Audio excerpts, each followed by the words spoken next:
Brace yourselves, Detroit. As the sun begins to set, two of Woodward Sports' brightest young stars will be taking the mic for a brand new show. Woodward Nights with Spooner and Broder. The dog days in Detroit are over, and the boys are unleashed. Join in on the banter and hop on the bandwagon of the #1 night show on the internet. Tune into the Woodward Sports YouTube channel every weeknight from 8 to 10 p.m. Woodward Nights with Spooner and Broder. And welcome into the Morning Woodward Show live on the Woodward Sports Network. I am Flannel Sam, and the man to my right, it is a privilege to be doing the show today with a legend in one, Terry Foster. Yeah, how'd I get called into this morning? Dude, for whatever reason, I'm thankful because it's going to be a fun show for sure. And of course, we got JB Smoove in the TD booth as always, and Kool-Aid in the sound booth. Sorry, what up, though? Absolutely. These are two of the staples right here. And I just want to say, too, that I appreciate every single one of you that is with us today and has stuck around through some interesting times. But, you know, we got myself and TFos and two of the best booth, guys behind the booth that you will ever want to meet. And obviously, as we all know, unless you're living under a rock, this is the Friday before the NFC Championship game. And Terry, you brought up something before the show. Where are you going to be watching the game? Where would you prefer to watch the game? I'd prefer to watch it in my basement. I got the soundboard, the theater chairs. There's only one problem with that, though. The wife. Yeah. She wants to watch the game with me. I hate watching football games or basketball games, whatever, with my wife, because she comes in and she'll be asking the stupidest questions. It's not even about the game. She'll ask me, who's Lamar Jackson dating? Or Travis Kelce and Taylor Swift. Do you think they're going to get married? I'm like, I'm watching the Lions and 49ers. A, I don't know. B, I don't give a damn. No, at that point, why would you? Especially in big games now. And as Lions fans, we're experiencing more big games this year than we've experienced in a long, long time. And the last thing you need is somebody to be a distraction, even if it is. But I tell you, the last place I want to see it. What's up? I don't want to go to Ford Field. Okay. And watch it with the people and stuff. And it doesn't seem like fun to me. I'm sure they'll have lots of activities and people will have a good time. But that's just not my style. If I had to go watch it with people, I'm going to be at somebody's bar or something like that. That's more appealing to me. Sure, I understand, and I'm not going to be at Ford Field either. Although I for everyone who did, I hope you guys have a great time, and I hope Ford Field is rocking, and I hope that we all go home happy. JB Smoove, where is your ideal place to watch the game, or where are you watching the game, or is it one and the same? Well, if I could, I would be here with you guys watching the live stream, but unfortunately I have to work my other job. But then I'm racing out of there as soon as I can to hopefully find any open bar or try to race back to my house to watch the rest of the game, because I'm a little superstitious right now at this point. I'm just a tad superstitious. The majority of the Lions games I've watched have been in the comfort of my own home where I can scream, yell, and cry and do whatever. So I'm a little superstitious that I feel like I need to be back at home to watch this game there. You know what? I love it because I think all of us to some extent, I don't know about you, Terry, because you've mentioned how you covered the team for so long that you're not maybe as much of a fanboy as some. Am I correct in that assessment? I'm not vested. Okay, yeah. Before the game, I'm not going to be all nervous and everything, and I'm not anticipating every play. I'm just watching the game. Sure. So I'm superstitious as well. JB, you just mentioned yours, but you know, and that's for us because we're all fanboys to some extent. We've never really seen this kind of success. Kool-Aid, yes, sir. Where are you going to be watching the game, and where is the most ideal place, or are they one and the same? I've been going back and forth on this. You know what? Do I hit a bar? Do I hit the watch party? Or do I just watch it at home? And you know what? We just set up the projector in the basement, and part of me is like, you know what? To have that kind of immersive big screen experience would be pretty dope, man. Absolutely. Would you actually want to go to the game? Oh, if I could, because of the how big this game is, I would like to experience something like that. We hope that the Lions are going to have longevity and be a team that makes deep playoff runs, but it was 30-some years since the last time they've been in this spot, and I would have loved to kind of have that experience. Yeah, that is the question as well. I mean, Terry, would you like to be in San Francisco for the game if you had the chance? Well, it's not in San Francisco. Or Santa Clara. Santa Clara. Yes. No. first of all, I don't want to spend all that money. Yeah. The airfare is ridiculous. The ticket price is ridiculous. So I'm not doing that. If I'm going to spend that kind of money, better be at the Super Bowl. Sure. And I'm there for a week having a good time, not some quick weekend where you're just shelling out all this money. I just think it's so unfortunate that sports fans have to pay all this money to watch a game. And you know what? With all the modern technology stuff, it's to me it's a lot more enjoyable to watch a game at home. I got my sound bar, I got my big TV, I get replays, I can eat whatever I want, I can use the bathroom whenever I want. No lines at the bathroom. Yes. My big turnoff at games is not being able to use the bathroom. You got to wait and all that kind of stuff. But you know, the comforts of home have made it more enjoyable for me. I understand you want to be around people and hear the screaming and everything, but I think I've been there, done that, I've seen that, and so it doesn't really move me. Sure. Yeah, no, I understand. I think the in-home experience in a lot of ways is better. It's more convenient. You don't have to deal with traffic. You don't have to deal with bathroom lines. You don't have to deal with, if you're in a middle seat, kind of doing the whole excuse me routine. That is certainly one of the things that is really annoying. And plus, yeah. You know what the average ticket forget the game. The average ticket price round trip on Delta is $1,800. No thank you to that. But regardless of where you are going to watch the game, we're going to come back and talk about some keys to a Lions victory. You are not going to want to miss this. And while you guys are watching, type up some of your keys in the chat, and hopefully we will get to them. And hopefully they're the same as some of ours. But first, I have to tell you about Lady Jane's, where I get all of these A-plus haircuts from the A-plus stylist. Come to Lady Jane's Haircuts for Men for an award-winning haircut experience. Register to win a trip of your dreams and all expenses paid suite for the 2024 NCAA tournament. That's right, no expense spared for you and 5 of your best buds. Lady Jane's Haircuts for Men open 7 days a week. Walk in anytime. It's wicked awesome.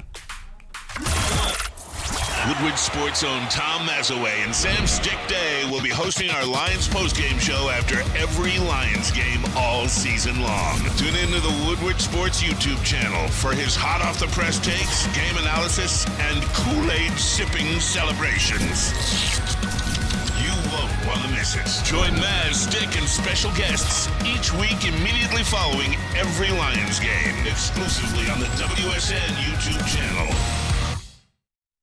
What up, Woodward Sports? Dispo Dispensary is bringing you the ultimate experience for the big game in Vegas, and they want you there. You can win 2 tickets to the big game, plus a flight, hotel, and accommodations by following these simple steps. First, follow Dispo.Michigan, @ShowMedicated, and @ShowMedicatedCBD on Instagram. Like Dispo's pinned post, comment and tag someone you love to bring. Plus, if you repost on your story, you get an extra entry. It's that easy. Join the Dispo family for a chance to score in Vegas. The big game awaits. Follow, like, tag, and repost now. Now, coming to Woodward Sports, Woodward and Main Street, the Woodward Sports Network Detroit Lions show. Let's go! Catch Gabrielle D. Phillips, Matt Broder, and Terry Foster for all the latest news on your Detroit Lions every week. Only on the Woodward Sports Network YouTube channel and woodwardsports.com. What happens when you run a great business for over 50 years? You expand and offer more products to more people. This is exactly what Les Stanford did by adding Les Stanford Buick GMC, the same great service that customers have come to know and trust on Woodward Avenue just south of 9 Mile. Check us out, Les Stanford in Dearborn today. Find the brand you want at lesstanford.com.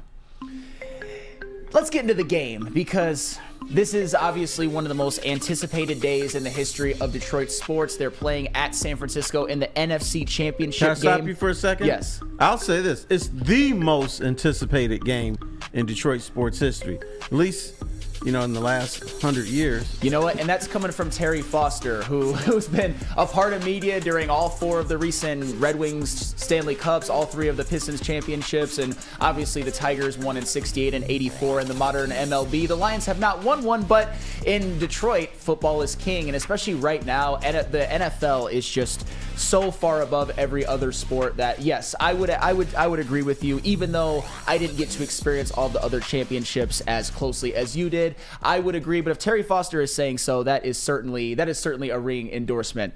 But Terry, I think this is one of those games where most Lions fans think that they have a very, very good chance to win. I think at one point during the year, a lot of us, especially after the Lions went to Baltimore and got killed and the San Francisco 49ers looked pretty much like a juggernaut, that it was inevitable that maybe they could get to San Francisco, but they would probably lose. But Terry, I'm seeing the tides changing a little bit. And for you, what are some of the keys to victory for the Detroit Lions this Sunday? I think that my biggest key is just be the Detroit Lions. The only reason, well, not the only reason, but a primary reason why people feel that the Lions can't win this game is because it's the Detroit Lions. But if you look, these teams are mirror images of each other. San Francisco just gets a little bit more hype than the Lions. They've done it for a longer time. But, you know, both of them want to run the football. But here's what I will say about the Detroit Lions. Christian McCaffrey, hold him under 100 yards. And let me ask you, how many guys have run for over 100 yards against the Lions? Nobody. But hold him 70 yards or less. That's a key right there. Aiden Hutchinson or whatever, pass rush Brock Purdy, because Brock Purdy, when he gets pressured like he did against Green Bay, he's prone to mistakes. He doesn't have a quick release, so he's got that elongated release, so you can get to him. They are not invincible. First few games of the season, I thought Philadelphia and San Francisco, invincible. But what happens in the NFL is a team changes like 3 times during the season. And sometimes it's for the best and sometimes it's for the worst. For San Francisco, it's been for the worst. Green Bay, they're still kicking themselves and probably should have won. Oh, yeah. So this game probably should be at Ford Field against the Green Bay Packers. But it just shows that the San Francisco 49ers are closer to earth than they were before. They're mistake prone. They have a quarterback who I'm not sure about. So, and Deebo Samuel. I mean, he's injured. He'll probably going to play, but how effective will he be? That's a great question. And holding Christian McCaffrey, getting after Brock Purdy, those are certainly some big-time keys that I think are pretty universal. I appreciate that, Terry. JB, what are some keys to a Lions victory over the San Francisco 49ers? Oh, man, this one's going to be tough. Number one, you got to stop the run. Christian McCaffrey, that's a bad guy. As Stephen A. Smith said, that's a bad man right there. And I know you're not going to be able to stop him on both sides, whether that's receiving or running, but you at least need to stop him on one of those.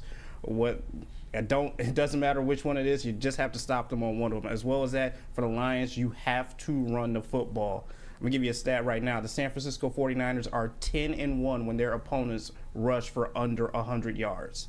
They're at least 3-4 when they've gone over 100 yards. So that gives the Lions a little bit of a chance there. And lastly, tackle, for the love of God, tackle. They have some amazing skill players, and I'm gonna tell you right now, if Brock Purdy can get time and sit here and get the ball out to Deebo if he plays, or Christian McCaffrey, and we miss a tackle, they could blow this whole thing up for a long run, which is not gonna fade well for us. So those are at least a couple keys for me. Absolutely. Great analysis, JB. What about you, Kool-Aid? What are some keys to victory for the Detroit Lions over the San Francisco 49ers? Yeah, man, look, obviously Christian McCaffrey's going to get everybody's attention. But the more and more I kind of look at the devil in the details here, the Detroit Lions, a lot of people make a big fuss about how much yardage they give up through the air. But when you look at them in the red zone, they're one of the best teams at keeping their opponents out of the end zone. I think they have to continue that trend. No matter what Christian McCaffrey and Deebo Samuel may do between the 20s, when you get in that red zone, you have to continue to keep up that stout defense that they've had at making teams kick field goals. It's the reason why they beat the Rams. And when they started to lock back down against the Bucs in that regard, it's the reason why they beat the Bucs. It's the reason why they had, still asterisk, I'm calling it a 21-20 victory in Dallas. I'm still going to say it. And what they do at the ends of those games, after kind of putting these teams in positions to where they have to now open up their offense even more, is they've been able to seal the game with game-ending interceptions several times this season. Another thing that I think, when I look at that Rams game, we all thought, hey, Stafford's going to have a big game, and he did. But towards the end of that game, and we talked about this before, similar to like what Michigan did against Penix, they beat the quarterback up all game. Whether they got the sack or not, they continued to put pressure. And I think that it took just a little bit off of the accuracy of Stafford down the stretch, where he was missing throws that he was connecting on earlier in the game. I think they got to keep that up. And lastly, obviously, got to keep somehow, some way, Christian McCaffrey in check. He's going to get his, but you can't have him looking like the next coming of, I don't know, some Madden creator player where you're just going off for 300 yards and 3 touchdowns. That can't happen. Oh, no. And we all know that the Christian McCaffrey is the best running back in the NFL right now. But one of the few things that the Lions overall do well defensively is they have stopped the run. No running back has went off against the Lions this year. The only person to rush for 100 yards was Justin Fields. But, that's Justin Fields, mobile quarterback. That's a whole different story when it comes to the Lions defense. But also at the same time, the Lions haven't faced a running back quite like this. They've held some great running backs in check this year, like Aaron Jones, Kenneth Walker, Bijan Robinson, and Austin Eckler and the like. But Christian McCaffrey is a little bit of a different animal, and you look at what they did in the previous 2 playoff games. Kyron Williams got a few yards, but he went out in the game, and Rachaad White, he actually ran the ball fairly well in his limited sample size, but the Buccaneers abandoned the run for some reason, even though I don't think that they had to. But yeah, Christian McCaffrey can't go off. This is an area in which I think the Lions can limit Christian McCaffrey. I don't know if he's going to be stopped to like 11 carries for 17 yards, but don't wreck the game. Like, you know what? Christian McCaffrey had that big 37-yard touchdown run against the Packers to put him back in the lead. He eventually scored the game-winning touchdown against the Packers. Those are the type of things that the Lions can't let happen. And as far as defensively goes, when stopping the passing game or Brock Purdy and the like, I don't think that that's going to happen. But you have to put pressure on him, as you said, Terry Foster. Aiden Hutchinson has been on an absolute heater lately with sacks and pressures. Those safety blitzes have been getting home, especially with Ife Melifonwu. But a lot of quarterbacks, most quarterbacks have been they've been getting theirs. At least one wide receiver has gotten theirs, and that's probably going to happen again this Sunday. But the Lions have also consistently been able to create turnovers, like they did a couple of times against the Minnesota Vikings, like they did against the Cowboys, like they did against the Tampa Bay Buccaneers, and in the case of the Los Angeles Rams, they held them out of the end zone when the Rams got to the red zone. So it's going to be a similar formula, I think, to a lot of the games that they've played recently. Limit the running game as much as you can, create turnovers, and be good on third down, and make opportunistic plays when they need to be made. You know what I think has happened in this town? The people here have been so devastated by the Lions that they're afraid to say that they're good. Sure. I always hear how great the other teams are. They got a great quarterback, they got a great running back, but the Lions have really good players and have a good tactic too. I keep hearing San Francisco, you know what? They can pound the rock if they want to. So can the Lions. Or San Francisco, they can switch it up and pass. So can the Lions. Amon-Ra St. Brown cannot be stopped. No. 3rd and 8. Most teams are like, okay, we may or may not get it. 3rd and 8, I'm like, go to St. Brown. He gonna get it. So the Lions have weapons, and the other thing I keep hearing about, they give up so many passing yards. But you know what? They've given up 23 points in both their playoff games. If you give up 23 points in the National Football League, guess what? You're gonna win the game more than likely. The old days are gone. There's no 17-14 games anymore. Winning teams usually get into the 30s, and it's one-score games, and you're going to be crapping in your pants. That's an NFL game. Yep.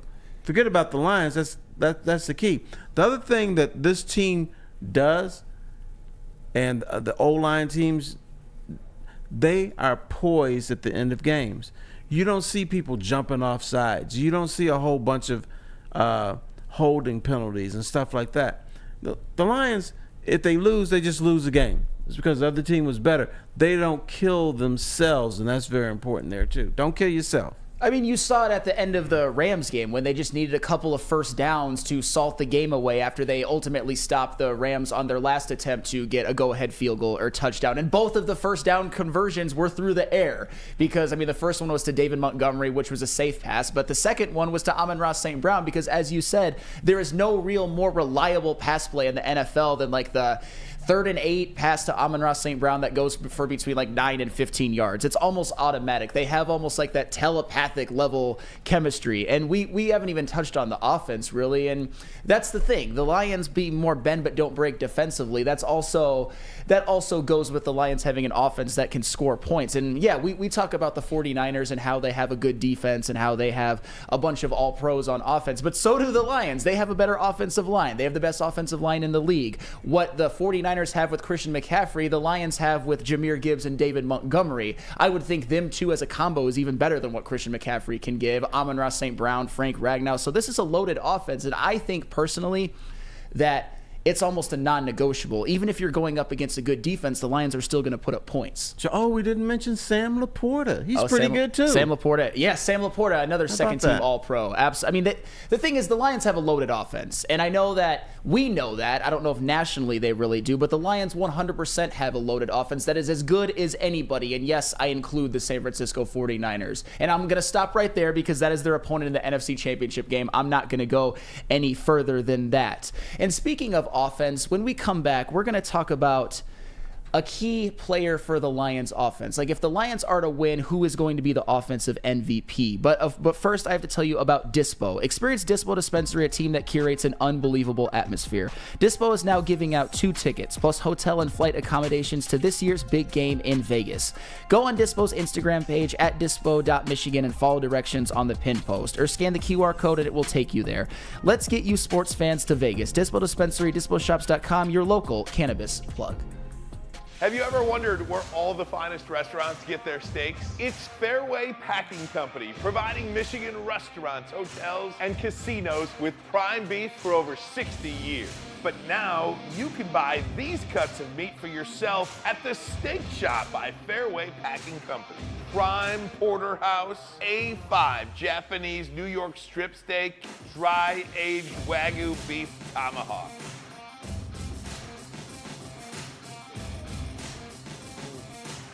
Delicious. Get to the Steak Shop today. Enjoy fine wine, have a private party, and get the finest cuts of meat anywhere. The Steak Shop on Mack Avenue in Grosse Pointe Woods, or order online, fairwaypacking.com. At Planet Fitness, you can get energy without the judgment. Hi, can you help me with this? You don't know how to use it? This is better. Join now through January 19th for just 24 cents down, $10 a month. Never intimidating, always free fitness training and equipment for every workout. Join today during the Big Fitness Energy Sale for 24 cents down, $10 a month. Cancel anytime. Deal extended through January 19th. Over 50 Metro Detroit locations. Woodward Sports' own Tom Mazaway and Sam Stick Day will be hosting our Lions postgame show after every Lions game all season long. Tune into the Woodward Sports YouTube channel for his hot off the press takes, game analysis, and Kool-Aid sipping celebrations. You won't want to miss it. Join Maz, Stick, and special guests each week immediately following every Lions game, exclusively on the WSN YouTube channel.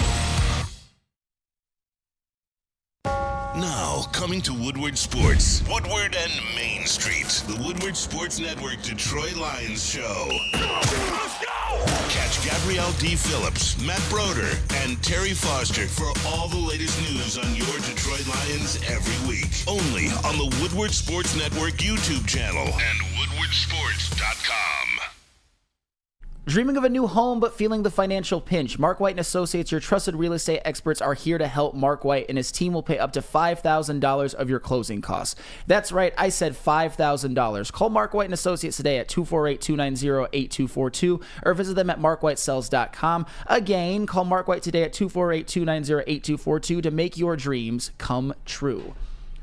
Welcome back to the Morning Woodward Show, live on the Woodward Sports Network, the Friday before the NFC Championship matchup between the Detroit Lions and the San Francisco 49ers. I am Flannel Sam. The man to my right is the legend Terry Foster. In the TD booth, we have JB Smoove, and in the sound booth, we have Detroit Kool-Aid.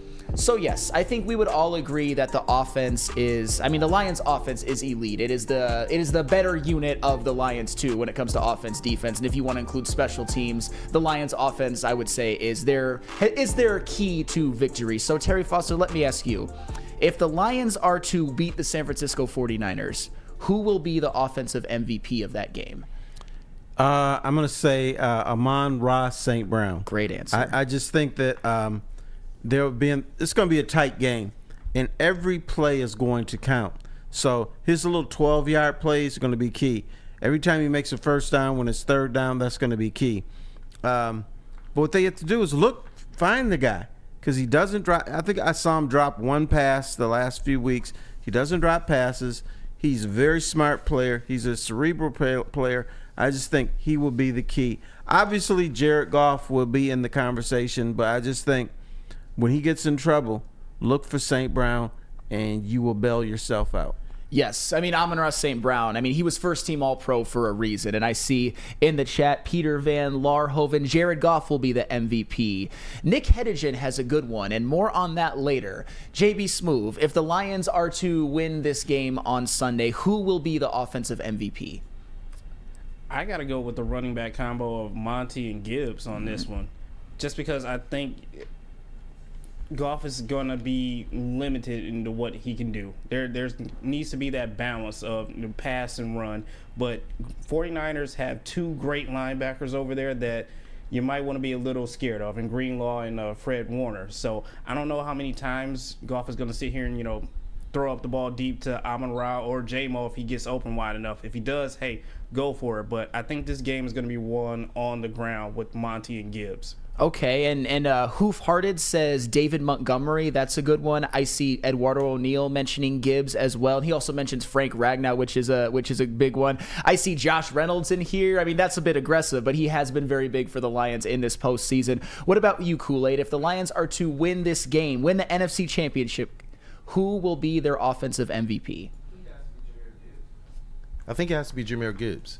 When you look at what he did against the Bucs, you're talking about 8.4 yards on the ground per carry, 74 yards, I believe, and then through the air. This is a wrinkle that I've loved to see the Lions add as the season has gone on. And against the Bucs, it was absolutely needed. And it was the 10 yards per catch on 4 catches, 40 yards that he had against the Bucs. I think the best way to neutralize those linebackers that the San Francisco 49ers have is to put Jahmyr Gibbs all over the field. Give them looks sometimes where it might be a run, where it might look like a run, play action, and maybe hit them out of the backfield if those linebackers are going with the receivers or if they're biting on a potential run. I also think that if Jahmyr Gibbs gets going, I believe that it does open up a lot more for players like Sam Laporta, who the Lions have been able to rely upon. When Jahmyr Gibbs got going against the Bucs, Sam Laporta also got more open in the second half of that game. And so, to me personally, I think the running game, if you're going to say a unit, and if it's a specific player, Jahmyr Gibbs. Jahmyr Gibbs is a great one. And the thing that you've noticed since the playoffs started is at the end of the regular season, Jahmyr Gibbs wasn't really a part of the passing game. I believe he only had 57 receiving yards in the last 7 games combined, although he more than made up for it for what he was doing out of the backfield. But in the postseason, he's had over 40 receiving yards in both games, including some really, really big plays for them. And obviously, that doesn't even include the 37-yard touchdown run they did in the last game. Jahmyr Gibbs is a great one. He is. And you know what they're doing? They're spreading them out a little bit more. Yep. Because I kept hearing, we're not drafting a running back. Yeah. We're drafting an offensive weapon. Yeah. Well, I didn't see that offensive weapon early in the season. Maybe they're trying to get them acclimated. But now they spread them out a little bit. They have empty backfields. They put him in the backfield sometimes. They spread him out in the slot. So he is more of a weapon than he was earlier in the season. So, yeah, he could be the MVP easily. Oh, yeah. You could make an argument. I don't know if I would, but you can certainly make the argument that he was the offensive MVP of the last game, particularly with that long touchdown run, what he was doing out of the backfield. And he certainly performed his role greatly and was a big reason why the Lions beat the Tampa Bay Buccaneers. You know what else he's doing? What's up? He's going off tackle. Yes. I remember we had conversations. Yeah, that's he 49ers can't go weakness. between the tackles. Well, the brother's doing it now. You've seen moments throughout the year where he's needed to be the number one every down back. You saw it against the Raiders where he had over 160 rushing yards. You saw it even early in the season before he even really got going against the Falcons, in which he had, I believe, 17 carries for 80 yards in the first game that David Montgomery missed. So Jahmyr Gibbs is certainly capable. You've seen that he's capable of being an RB1 when he needs to be, and you've also seen him in the last couple of games be more of that offensive weapon that we have been promised. And Nick Hedigan, he mentioned this earlier. He mentioned Penei Sewell, and that's going to be my choice for who the Lions' offensive MVP will be. And I know that it's easy to say because he is first-team All-Pro. I think all of us, and he's universally recognized as the best tackle in the NFL and maybe the best offensive lineman in the NFL. But Penei Sewell, here's why. And yes, thank you, JB, for putting up that graphic. Look what he has done against Montez Sweat, against Max Crosby, against Micah Parsons, and against Danielle Hunter. Pretty much shut them down when he's gone up against some of the best defensive ends in the NFL. And this weekend, he's going to go up against Nick Bosa. And I know it's not always going to be him versus Bosa every single play, but Penei Sewell is the type of guy that can neutralize a guy like Nick Bosa. And I didn't even include the game that he had against the Chargers, in which Khalil Mack and Joey Bosa were both pretty much neutralized, and the Lions put up 41 points. So it's going to be key for Penei Sewell to be able to make sure that Nick Bosa doesn't wreck the game, because as much as you want to say about Nick Bosa this year, he didn't have as many sacks as you would expect, he's still a disruptor. He's still right up there in pressures. He's still right up there in hits and tackles for loss. And by the way, in 2022, he was Defensive Player of the Year. So Nick Bosa can probably wreck this game on the defense for the 49ers more than any other player can, even though they have a loaded defense. So it's going to be up to Penei Sewell to continue his stellar play up against these edge rushers, and even when he's not facing great edge rushers. And Penei Sewell also this season was the number 1 rated run blocking tackle in the entire NFL. And the Lions' rush game was one of the best in the NFL all season, and the Lions are going to need their rushing attack to, I would say, be at least very, very good against the San Francisco 49ers. It hasn't quite looked the same. You know what else he is? What's He's up? faster than I thought he was. Yes. The Lions sweep left. Last time I checked, Penei Sewell's the right tackle. Yeah. My man hauls ass, gets over there, and he's a lead blocker on the left side of the line.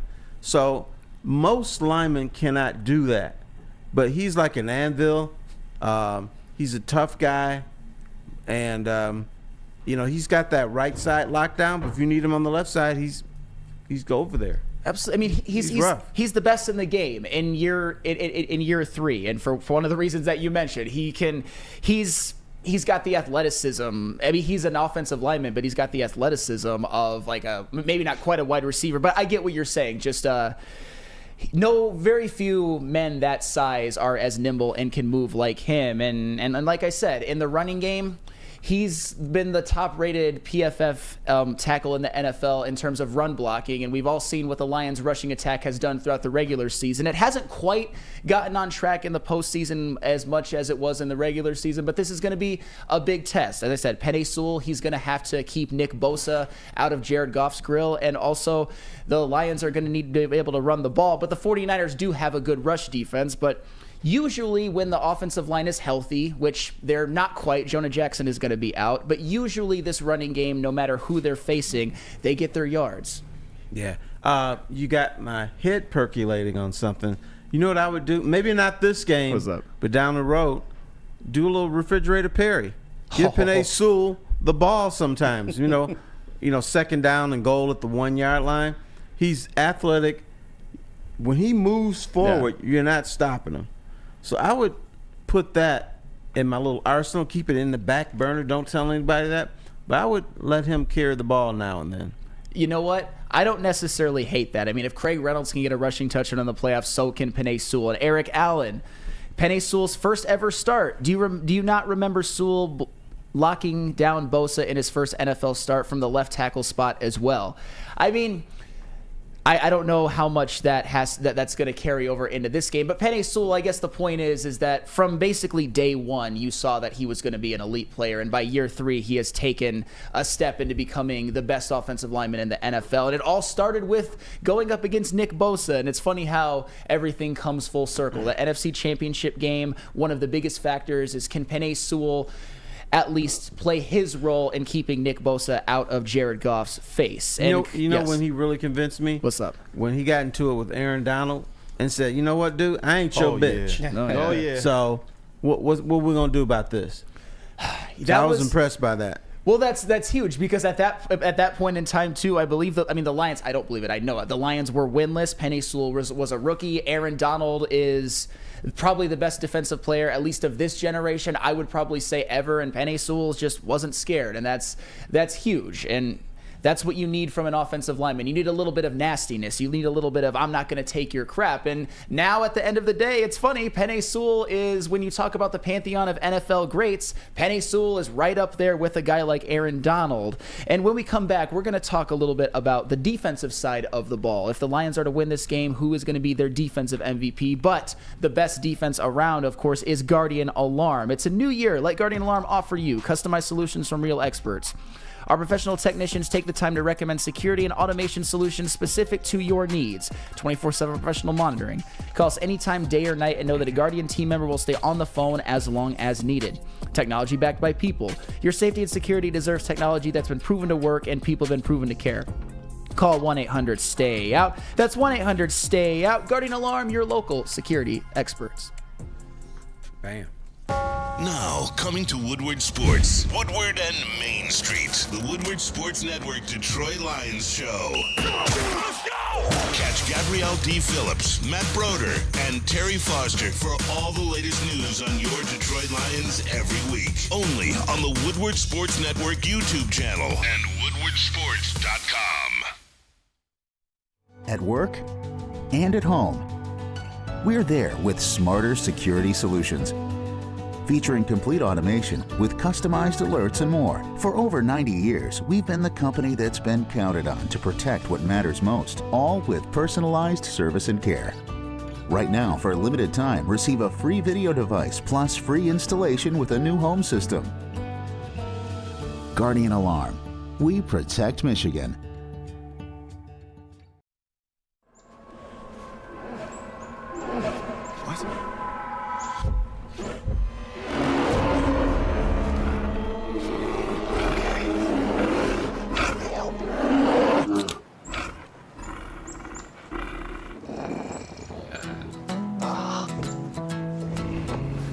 Oh, yeah.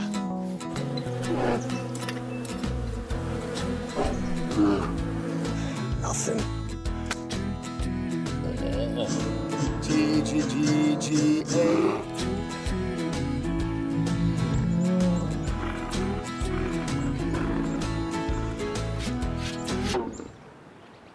Oh, sorry, I forgot. There we go. Oh, cheers, buddy.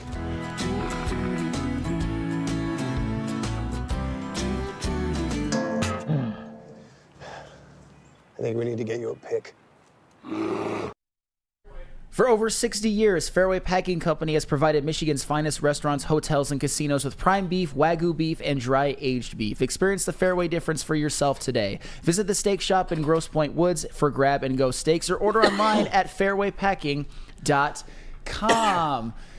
Welcome back to the Morning Woodward Show live on the Woodward Sports Network. I am Flannel Sam. We got Terry Foster, the legend, to my right. We've got JB Smooth in the TD booth and Detroit Kool-Aid in the audio booth. What a crew I have with me today, especially the Friday show before the NFC Championship game. And we talked about some players on the offensive side of the ball who...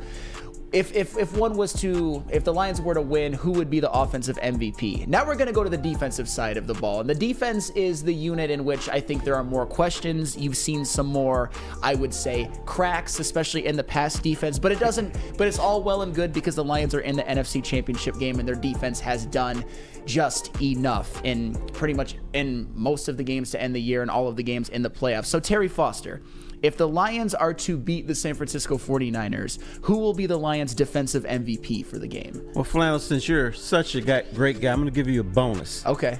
I think the obvious answer, at least in my mind, is Aiden Hutchinson. Sure. He's got to not only rush Brock Purdy, make him feel uncomfortable, and sack him a couple times.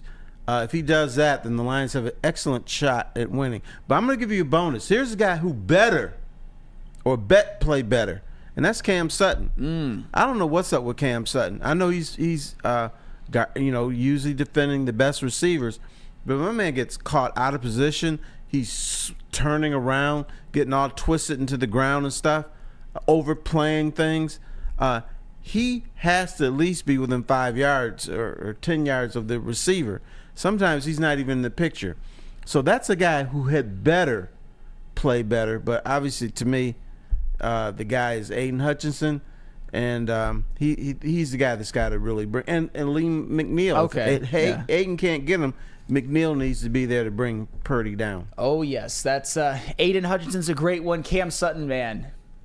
Terry, you're speaking my language, because I took a lot of heat for criticizing Cam Sutton, but I think I maybe went a little bit too hard at the guy, but he has certainly not been you good. didn't. I mean, I understand that he's not been put in some of the best situations. I know they're blitzing. It kind of leaves Cam Sutton on an island, but he has been, you might as well call him Toast Sutton at this point. But you know what? It's all well and good because they're still winning. Everything they're doing is working in terms of wins and losses, but Cam Sutton is certainly... Sutton Toast? Sutton Toast. That's actually better. That is actually much better. Well, on that note, JB Smooth, on that note... If the Lions are to beat the San Francisco 49ers in the NFC Championship game, who's going to be the defensive MVP? Oh, man. Can we get that on a T-shirt, Sutton Toast? A little loaf of bread, a little slice of bread, and put his number on there. Chasing somebody, Sutton Toast. We got avocado toast, so Sutton Toast. I really like that. I like that. That needs to be on a T-shirt ASAP. But for me, it's got to be your boy Flannel. It's got to be Aiden Hutchinson. Gotcha. He's finished the last 4 games as a top tier player. I mean, 8 sacks, 10 tackles for a loss, and 18 quarterback hits. We just need this train to keep rolling more and more and on. And I believe he's going up against the 49ers right tackle Colton I have no idea how to say his last name, but anyway, it really doesn't matter. If he can just stay away from Trent Williams, because I know he's going to get moved around a lot, and get to Brock Purdy, I think he will be the impact player on the defense for the Lions. You know what? More on that later. Very, very astute on your part, JV Smooth. Detroit Kool-Aid. If the Lions are to win this NFC Championship game against the San Francisco 49ers, who will be the defensive MVP? Look, first, bro, I'm not over this Sutton Toast thing. DCP once said he's eggs and Sutton. Oh. But defensive MVP, oh man, I think it's going to be a mix of the coordinator, Aaron Glenn, and I believe Alex Anzalone has to have his best game to date. I think that with what the San Francisco 49ers try to do with Christian McCaffrey, this is going to put hell on those linebackers of the Lions. And I believe that he, as the leader of that kind of linebacking group, and obviously there's Jack Campbell and Derek Barnes there, these guys are going to have to step up a whole lot. So I'm hoping that Alex Anzalone, the Mr. kind of everything guy, as Dan Campbell and Aaron Glenn have kind of built him all season, and when they brought him back, when they signed him, when they put him in the position that he's in, and all of us as fans were like, why? We've kind of seen the what do you call him, the long hair flowing man, whatever. Yeah. Mm-hmm. Yeah, we've seen this guy go out there game after game after game and be somebody that if he wasn't there, I'd be really, really concerned. And I think specifically for this game, of course, we want Hutch in this defensive line to bring the pressure. But we've seen them get pressure and quarterbacks still chew up and have the opportunity to chew up the middle of that field. I think it has to be Alex Anzalone. I mean, the other thing about Anzalone, he's got that freedom to either defend in the backfield or he can come up and pressure Purdy. He reads the game really well, and so he has the freedom to do a lot of things. He can freelance, and I like that. You need that sometimes in the defense, and you don't always succeed, but that one big play could, like if you're in second and 15, chances are you're not going to get that first down. So get that sack or whatever, and put him behind the chains for 1 or 2 plays, and you should be in good shape. Yes, and Alex Anzalone, that's a great one. He's been one of the most consistent defensive players for the Lions all year. What a breakout season he has had. I see Peter Van Lar Hoven in the chat. Brian Branch, pick 6 to seal the win. Man, that would be electric. I see Denzel Vance, CD Deuce. I see some Aiden Hutchinson. TPMD, Aiden makes Detroit proud. Yes, he most certainly does. And to the shock of absolutely no one, I am going with Aiden Hutchinson on this one. I know that that's the easy answer. I know that he's the best player. I know that he's on an absolute heater, but one of the reasons the Lions have been so good and they have won these playoff games is because of Aiden. Aiden made Matthew Stafford's life hell. I mean, he sacked him a couple of times, even though one of them was Stafford tripped and Aiden just like put his hands on him. But still, it was about the pressures. It was about forcing Matthew Stafford to get rid of the ball before he wanted to. It was about Matthew Stafford just feeling Aiden Hutchinson's presence. And you saw him get a sack against the Tampa Bay Buccaneers. He got a couple on Dak Prescott in the Cowboys game. He was in the backfield when they played Minnesota. He has had 8 in the last 4 games. So Aiden is on a heater, and he's been a disruptive force all season long, even when he wasn't getting the sacks. He leads the NFL in pressures, hurries, and he's tied for the lead in quarterback knockdowns according to Pro Football Reference. And I always bring that up, but one of the reasons I think against the 49ers, it's imperative for Hutch to have a big game. The 49ers, they have Trent Williams. More on that. Notice why I said you were astute earlier, JB. The 49ers, they have Trent Williams. Phenomenal. One of the best in the league. The second that he steps out of the NFL, he's going to go straight into Canton, Ohio and have a gold jacket, at least when he's eligible. But the 49ers offensive line as a whole is kind of shakier than you might think, especially for a team whose offense is so good. We talk about the other tackle being Colton McKivitz. Trent Williams is one of the best tackles in the NFL, but Colton McKivitz, their other tackle, their right tackle, is the 47th ranked tackle in the NFL according to Pro Football Focus. I know PFF isn't the end-all be-all. I know I value it more than some, but if the Lions are smart, if Aaron Glenn is smart, which they are, Aiden Hutchinson is not just going to go 1v1 versus Trent Williams all game. I think that he could beat Trent Williams from time to time. I think he could play him at least to a draw. But Colton McKivitz is the type of guy that Aiden, if he gets any one-on-one matchups against him, is going to have to win those matchups and get to Brock Purdy. And, of course, in conjunction with the safety blitzes being thrown, I'm assuming that the Lions will continue to implement some of those in the game, which means that Aiden isn't going to be able to be double teamed as much. There's going to be more rushers coming to the quarterback than they have blockers. So Aiden is going to need to have a big game. And oh, by the way, the 49ers are also relatively weak at the interior of the offensive line, which means that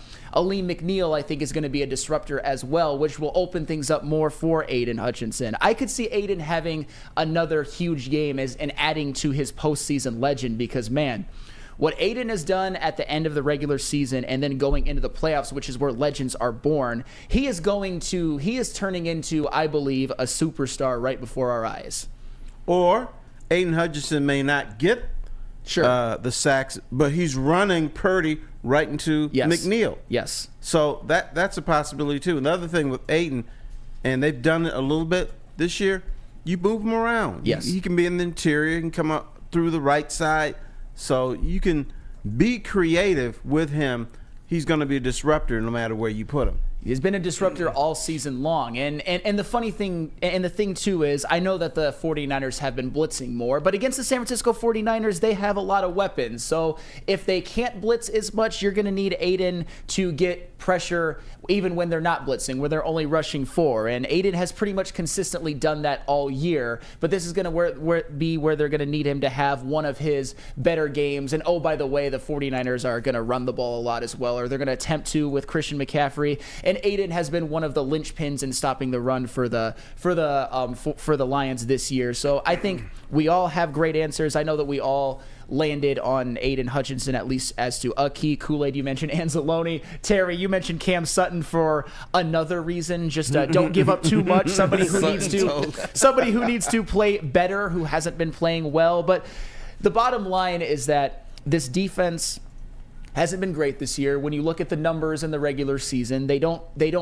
They don't look great except for the rush defense, but in the playoffs and big wins in the regular season, they have done more than enough, and they've gotten the timely stops and the turnovers when they have needed to. And speaking of timely plays when needed to, when we come back, we're going to talk about who the Lions' X factor is. Maybe a player we haven't mentioned so far, maybe not one of their stars or all pros, but somebody who's going to need to step up big. And everyone in the chat, I want to hear about your X factors as well. But first, I have to tell you about Big Boy.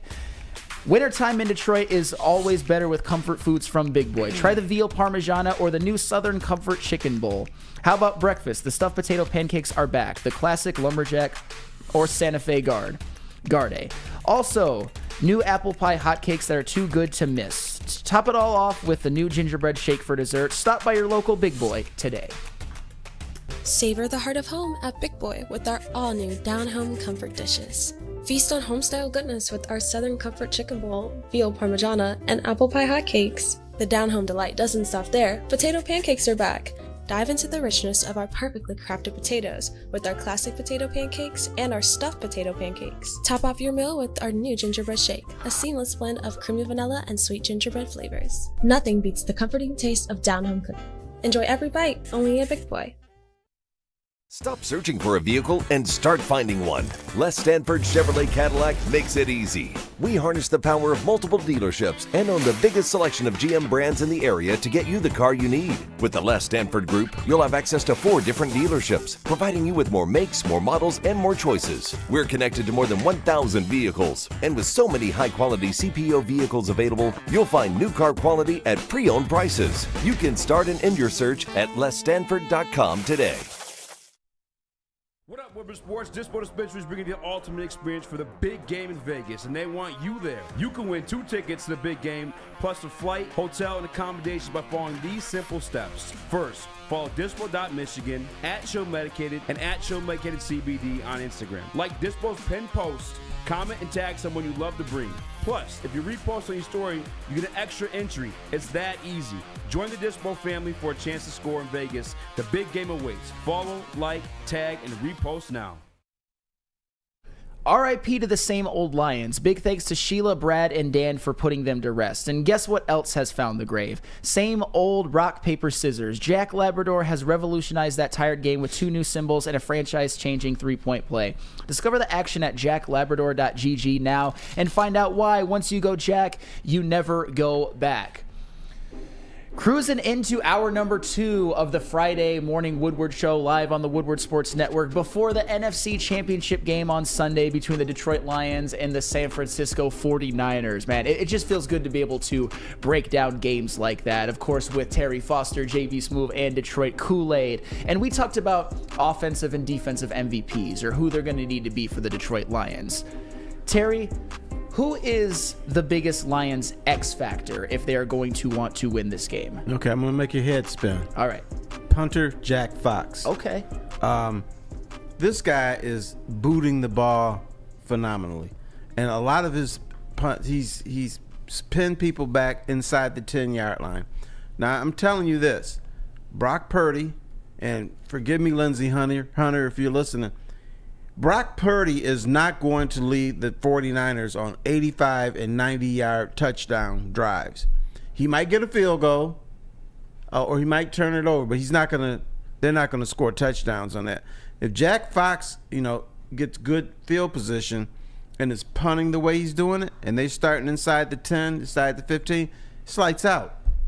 He's an X factor. That's a great one because you saw it in the Rams game. The Jack Fox's punting made the Rams have to go further. I mean, even in that potential go-ahead field goal drive where the Rams their drive stalled out at I think they got to the Lions 37 or 36 and that holding penalty put them back. That drive started inside the 10-yard line because Jack Fox pinned him deep. That's a great one. You didn't make my head spin at all because I think that's actually a very, very good choice. Thank you, Terry, for that. But I get it. He's not somebody that you think of right away. JV Smoove, if the Lions are to beat the San Francisco 49ers, who will the X factor be? If the Lions are going to beat the 49ers, and this is probably an obvious one as well too, but it has to be Jared Goff. He has to once again play another clean game, 0 turnovers, and get out to that lead. that they have done in the previous games. Once you get out to that lead, you can probably allow the rest of your team to kind of help you out a little bit more and coast. But it has to be a very clean game.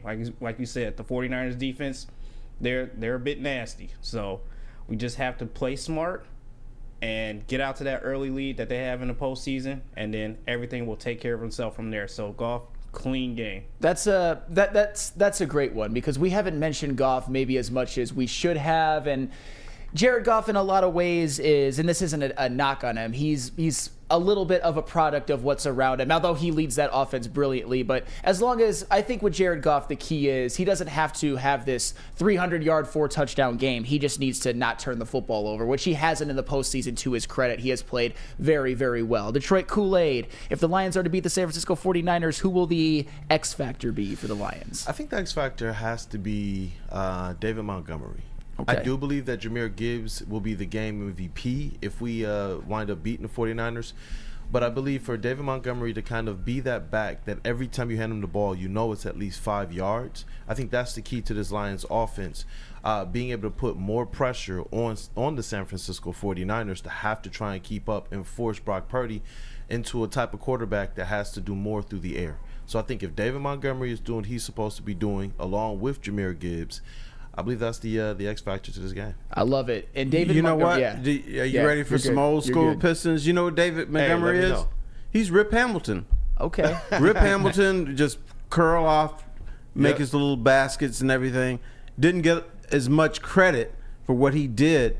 If Rip's got 22 points, it's like, okay, that's what he does. David Montgomery, he's not going to average 10 yards a carry, but if he's averaging 4.5 and moving the pile, that's just keeping the offense on the field. He's Rip Hamilton. Yeah, because in the first half of the game against the Bucks, when that wasn't happening as much, you saw how the offense looked. You saw how the team overall looked, and they went into halftime with a 10-10 lead, 10-10 tie. But the second half of that game, when the offense and I thought spurred by the running backs started to get going, it seemed like the offense and the defense responded a lot better. Well, David Montgomery's another one that I would say with this offensive line, given the fact that he's not, like, we all saw what he did in Chicago. He didn't run with nearly the offensive line support as he does now. He always falls forward. It seems like he always gets at least 2 to 4 yards every time he gets the ball, and sometimes even more. He'll even get the big 5, 6, 7 yard run when he needs to and wears down the defense. But what you saw in the Tampa Bay Buccaneers game is that he didn't have his best game. Not that it was all his fault, but he only had 33 yards on 10 carries. That was more of a Jahmyr Gibbs style game. So I think David Montgomery, this is a game where he's going to be motivated and maybe a little bit angry and want to play a bigger part, and he's somebody that could definitely wear down the San Francisco 49ers defense if the Lions continue to pound the rock for sure. You know what word you just said that I hope this entire team comes out with? Anger. Yeah. That's what I hope. I hope that there's some other emotion beyond just we're playing a football game, beyond just, we can do something that the Lions haven't done in a long time, but that there's anger there. You know, I want them to play as if, and seeing how all of the national media and all the pundits, obviously they're playing up against what we believe to be an elite team in the 49ers, but the Lions should feel that they are elite and they should be angry about the fact that other people don't see it. This is their opportunity to make people see them for you know who what they should still be salty about? The freaking call with Dallas. Yeah. I thought that was a motivator for them, and that should still be a factor. The Lions have to understand this. They're going to get a bullshit call at some point in that game. So now you got to be angry to overcome that, and you have to, at the same time, maintain your cool to overcome that too. Yeah, because what was San Francisco's record to end of the year? It was, I think it was 12-5. What was the Lions' record to end the year? 12-5. Man, so that Dallas game just flip-flopped where this game is played? Well, but the 49ers would have probably played their starters in the last game. But I get what you're saying.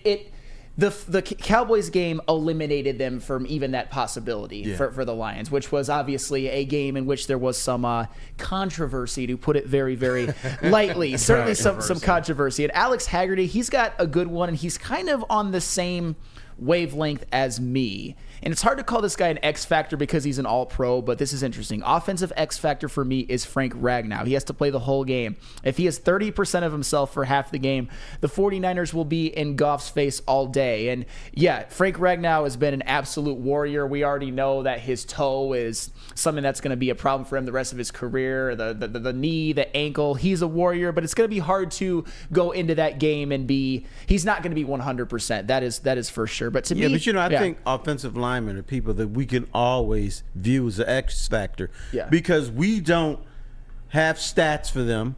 We don't look at them as closely as we do a running back or wide receiver. So if the offensive lineman, we don't hear his name, and we're not talking about Bosa or anything like that, that's a win for them. But it's something we don't really pay attention to. So yeah, every offensive lineman can be an X factor. Yes, and it's funny that you mentioned that because my X factor is actually going to be one Taylor Decker. And I mentioned Penei Sewell as the potential offensive MVP for what he can do, potentially keeping Nick Bosa out of the backfield as he shut down other elite pass rushers before. But if the 49ers and Steve Wilks are smart, which they are because their defense is really good, they're not going to have Nick Bosa going 1v1 at Penei Sewell all game. And that's where Taylor Decker on the other side of the offensive line at the left tackle position has to be huge. He has to do a good enough job on Nick Bosa. And it's not just that the San Francisco 49ers have Nick Bosa. Bosa's their best defensive player. He's been a defensive player of the year. He's their best pass rusher. But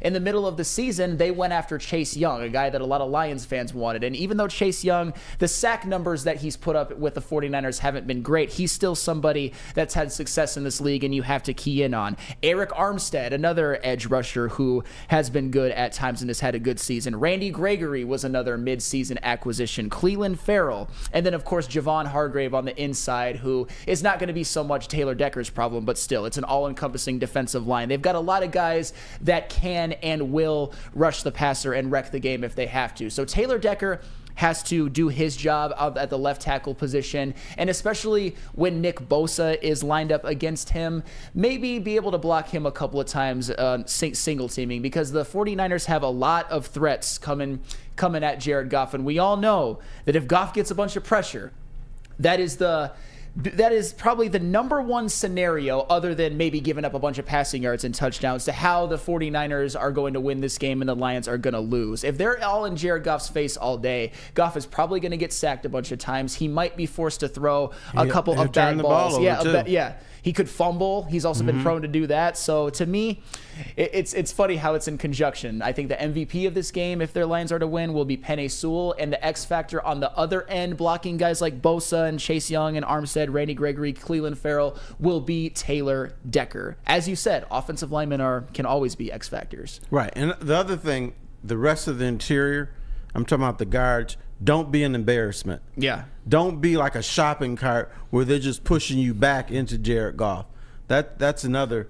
I don't want to see Sorsdale in the game. No. But in case he's in there, but Jonah Jackson, the fact that he may not play, that's huge.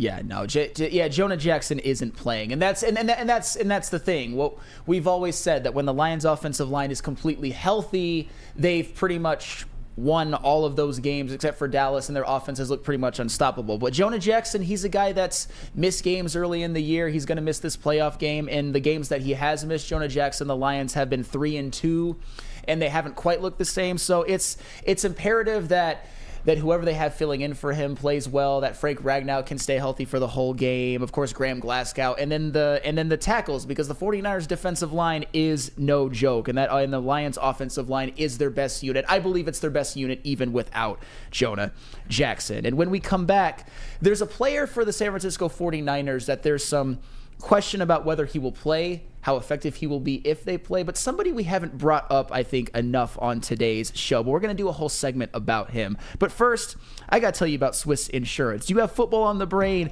Of course you do. With the success of the Lions and Michigan football, Michigan is the place to be when it comes for football, period. And you know how you should celebrate?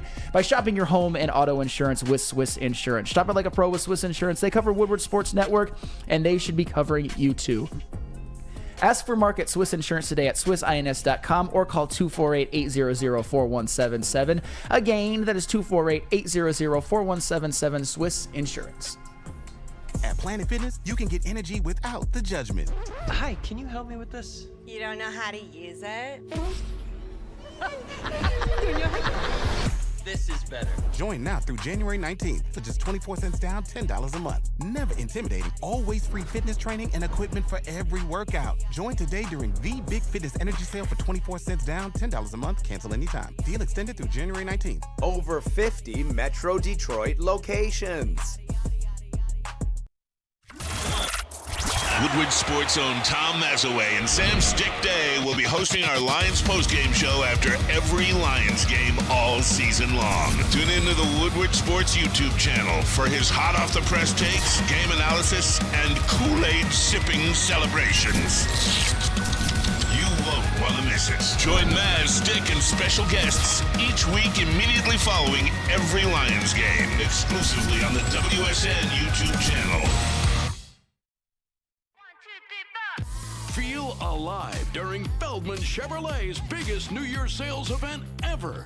Get the best prices on our huge selection of award-winning Chevrolets. Like this 2024 Equinox for $188 per month. Or this 2024 Silverado for $268 per month. It's the New Year's sales event going on now at Feldman Chevrolet, Michigan's #1 Chevy dealer. Hey, are you tired of wearing the same old Detroit sports merch? Well, let me tell you, it's a new era in sports wearables, and have I got a place for you. Go to woodwardsports.com, click on that shop tab. We've got hoodies, tees, hats, and everything guaranteed to turn heads at the next tailgates. I'm talking about the Stoke Not Scared t-shirt, the Meat Missile shirts, the Meat Missile hoodies. Hey, we even got the Malibu Golf t-shirts as well, too, if you want to support your man, Jared Goff. But go to woodwardsports.com and click on that shop tab and get swagged out. And as I always say, there we go. I absolutely love that. I love that graphic right there, and I love that the Lions are just that team playing in the NFC Championship game and have a real chance to go into San Francisco and end the dreams of the 49ers players and their fans, because all the pressure is on the 49ers. But one of the factors that could help the 49ers, hurt the Lions, or vice versa is the health and the injury in the status of Deebo Samuel, because Deebo Samuel is one of their most important offensive players. He went out during their win over the Green Bay Packers. He did not return. I think they're thinking that he is going to play, but maybe not be as effective. And I'm not saying that I stole this from the Ermanni and Edwards with Maz show, but I thought it was interesting. They brought up these numbers when it comes to Deebo Samuel, and I want to discuss them with all of you guys here because I think they're interesting. Because the 49ers, they have a loaded offense. They have an all-pro running back. They have an all-pro fullback. They have an all-pro wide receiver, and they have an all-pro tight end. In fact, the 49ers have 5 offensive all-pro players, and none of them are Deebo Samuel. But yet, when Deebo Samuel is out, the 49ers just don't seem like they're the same team. Since 2019, which was Deebo Samuel's rookie year, the 49ers are 53-23 with him, 8-9 without him. This season, when Deebo Samuel has started and finished the game, the 49ers are 12-1, and they had that 3-game losing streak in the middle of the year when Deebo Samuel went out early in the Cleveland Browns game and then did not play in the next 2. The offense scores 32 per game with him, 17 per game without him. Brock Purdy, 28 touchdowns, 8 interceptions, 28 touchdowns, 6 interceptions with him, 3 touchdowns and 5 interceptions without him. So, Terry Foster, what can Deebo Samuel do for the San Francisco 49ers offense that could give the Lions some trouble? And 2, is this something that the Lions should worry about? Or is it just like, if Samuel's playing or not, just kick the ball off, let's play? No, you do worry about him. There's certain people who you have to game plan for. Deebo Samuel is one of those guys. He's a playmaker. He's one of the best playmakers, I would say, in NFL history. Earlier in the show, some people text in and said they're concerned about the Lions tackling. Deebo Samuel, he doesn't get tackled. No. He's hard to bring down. So, yes, you have to be on your P's and Q's. You have to dot the I's and cross your T's and everything. You got to take care of business with this guy because he will kill you. Yes. No, he absolutely will. And I have some... If he's healthy. If he's healthy, of course. And I think even if he's not, the 49ers, it's the end of the season. They're probably going to try to use everything in their bag. And Deebo Samuel, here's the thing. I've got some more numbers on Deebo. In 2021, he had his one All-Pro year, in which he was one of the best in the entire NFL. Over 1,400 yards. Receiving 18.2 yards per catch, which led the league, and 365 rushing yards. But what he also did that year was he was second in the NFL in yards after catch, and his yards after catch accounted for more than half of his receiving yards. You even look at this season.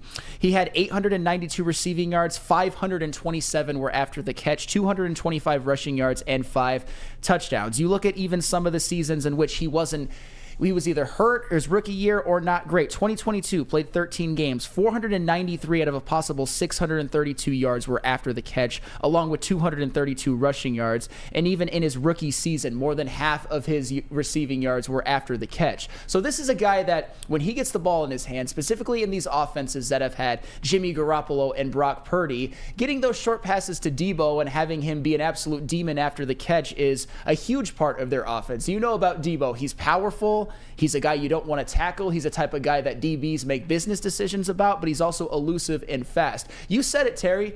It sounds crazy off the rip, but Deebo Samuel, when you talk about just being a playmaker, being that Swiss Army knife, Deebo Samuel, well, being a Swiss Army knife, but elite at those things, he's one of the best that we've ever seen. He hasn't been healthy a lot. The one season where he was really healthy, that wasn't his rookie year. He was a first-team All-Pro, one of the best in the league. And it's not even just about his receiving. We talk about him rushing the ball, and that's one of the reasons why he hasn't been able to stay healthy, I think, and he'll probably have a short prime.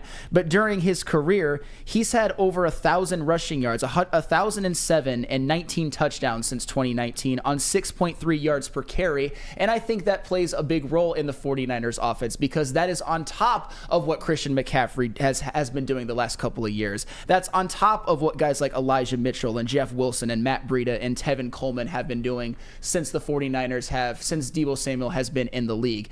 Every single season except for 2020, the San Francisco 49ers were one of the best rushing attacks in the NFL. And nobody makes the most out of their carries, makes the most out of their opportunities, and when he gets the ball in space, makes the most out of their receptions than Deebo Samuel. They don't have...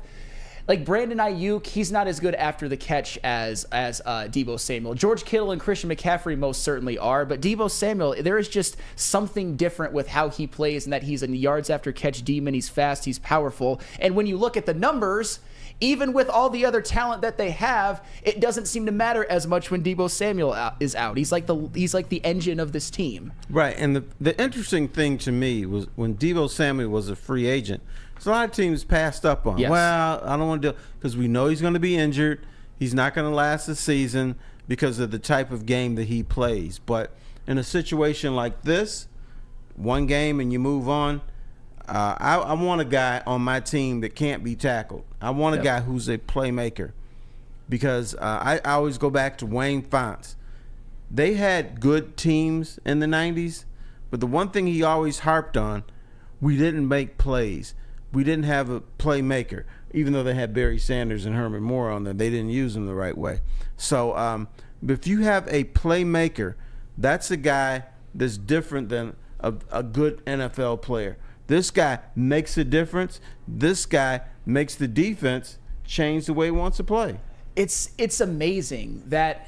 And I said this before, but I think it bears repeating. The 49ers, even if you take out Deebo Samuel, even if he's hampered, on paper still have a very, very talented offense that you think would be good. But the results speak for themselves. I know I was going back to even previous seasons, but even just look at this year. The 49ers went on a 3-game losing streak when Deebo Samuel went out in the first game and then missed the next couple. Brock Purdy looked like a shell of the quarterback that he was at other times during the year. I mean, when Deebo Samuel played, Brock Purdy was probably the MVP of the NFL. When he didn't play, Brock Purdy was a turnover factory, and some would even say a bum. The type of quarterback that Brock Purdy haters think that he is.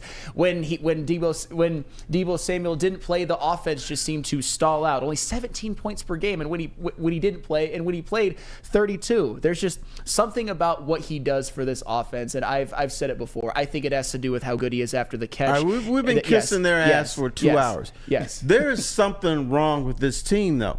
Okay. The San Francisco 49ers started out like gangbusters. Yes. When you look at their offense, when you look at who they have, this should be a dominant team. They're good, but I've seen in the last few weeks, Green Bay almost beat them. They lost to Cincinnati. And, you know, when they lost to Cincinnati, the key there, Joe Burrow had a good game. Yeah. But Christian McCaffrey only rushed for like 45 or 50 yards. Sure. McCaffrey didn't go off on Green Bay. Minnesota kept him in check. So there is something flawed with this team that prevents them from being great.